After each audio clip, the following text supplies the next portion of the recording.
Okay, so welcome to another deep dive.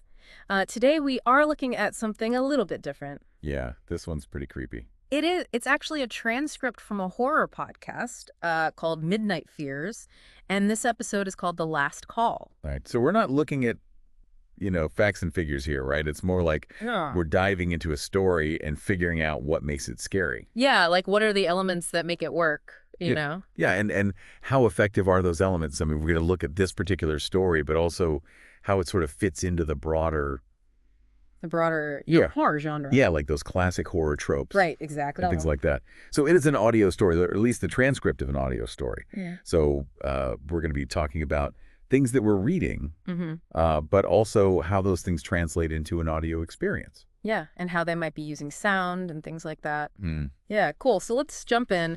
Uh, this excerpt kicks off with this really deliberate atmosphere. You know, you've got that eerie ambient soundscape.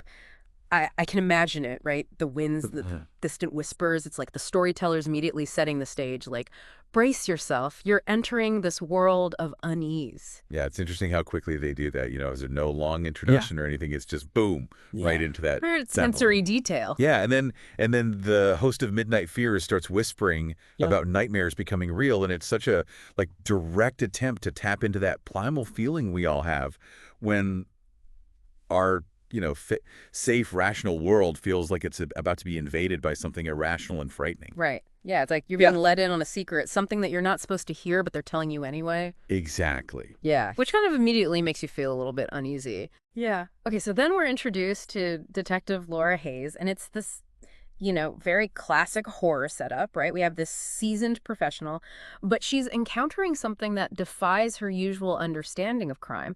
And there's this detail about the victim's face being frozen in terror. Yeah. Even though it's audio, you can instantly picture it. Oh, totally. And it's so unsettling, right? Like that Yes. image just kind of stays with you. And then comes the central mystery, like the hook of the whole thing, a Yeah. last call from the victim's own phone number. Right. And that's the first real kind of violation of what we expect, right? Like something impossible has happened. Yeah, it's something fundamentally impossible. Yeah. You can't call it yourself. It just doesn't.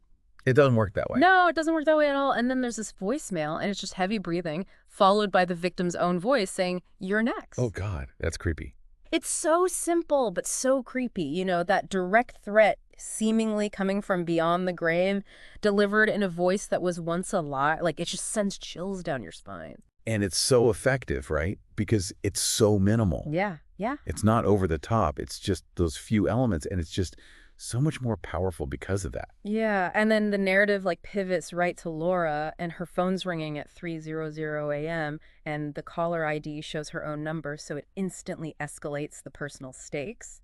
It's not just about the character in the story. It's like, what would I do if that happened to me? Yeah, exactly. Like it pulls you in as a listener, and you can't help but feel like you're right there with her experiencing that fear. Totally. Yeah, and the story just keeps layering on these unsettling elements, like the whispers starting in her apartment and then in her car, this pervasive feeling of being watched and constantly threatened, even in places where we typically feel safe. Like it completely erodes her sense of security, Yes. Like she's not safe anywhere. And then she takes these logical steps to escape, like changing her number and moving to a new place, but it doesn't work when that landline rings. Yeah, that's a really important detail, right? That no one had that number. Right. It really emphasizes that whatever's happening Yeah. is not bound by any of the normal rules that we understand. It's something else And completely otherworldly. Yeah, and then comes that moment of confrontation, the reveal of the figure in her hallway, and the description is so visually disturbing, even though it's audio pale smiling, holding a phone to its ear.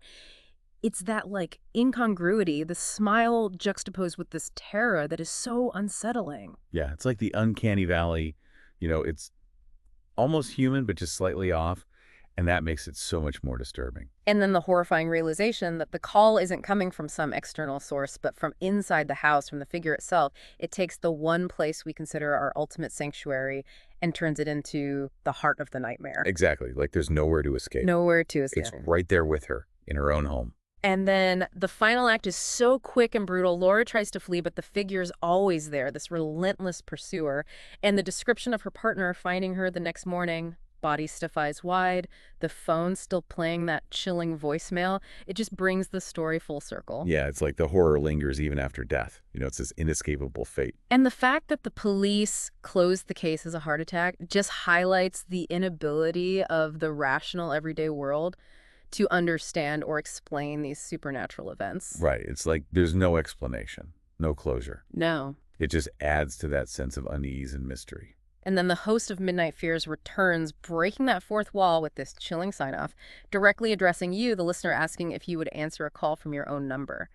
It's such a classic technique to leave the listener with a lingering sense of unease long after the story has ended. Right. Makes you question your own reality. Yeah, like, could this actually happen to me? Yeah, and it just plants that seed of doubt in your mind. Totally. Okay, so looking back at the last call, we can really see several key elements working together. You have the introduction of a supernatural or at least completely unexplained event, those impossible calls.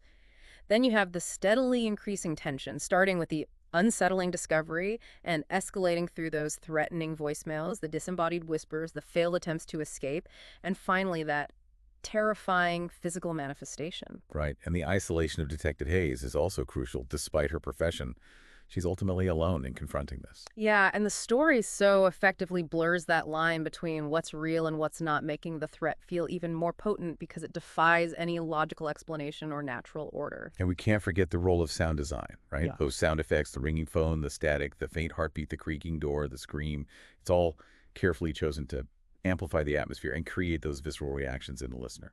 Yeah, and the language used by the host, particularly in those more intense moments, often becomes more breathless and urgent, mirroring the character's rising panic.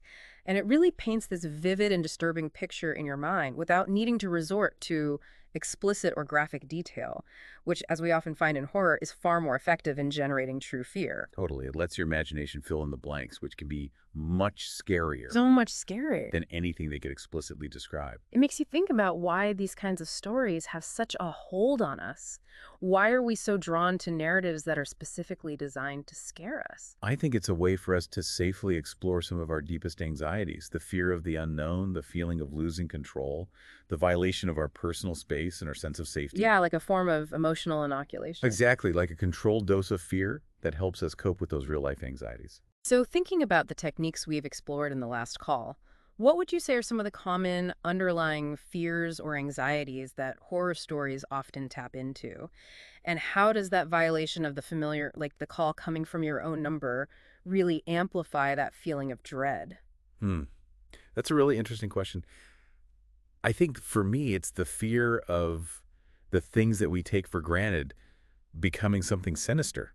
Like the idea that our own technology could turn against us. Right, like the things that are supposed to connect us becoming the very things that isolate and threaten us. Exactly. And that violation of the familiar, it really taps into that primal fear of the unknown because it takes something we think we understand and turns it into something completely alien and terrifying. And I think that's what makes The Last Call so effective. It takes something as ordinary as a phone call and twists it into something truly horrifying. Yeah, it leaves you with this lingering sense of unease, like you can never really be sure what's lurking just beneath the surface of our everyday lives. Yeah, and maybe next time your phone rings, you'll think twice before answering. Especially if it's your own number calling. Yeah, good point. So that wraps up our deep dive into The Last Call. Thanks for joining us, and remember... Sweet dreams. Yeah, sweet dreams. And don't answer that call from yourself. Oh, no. Until next time.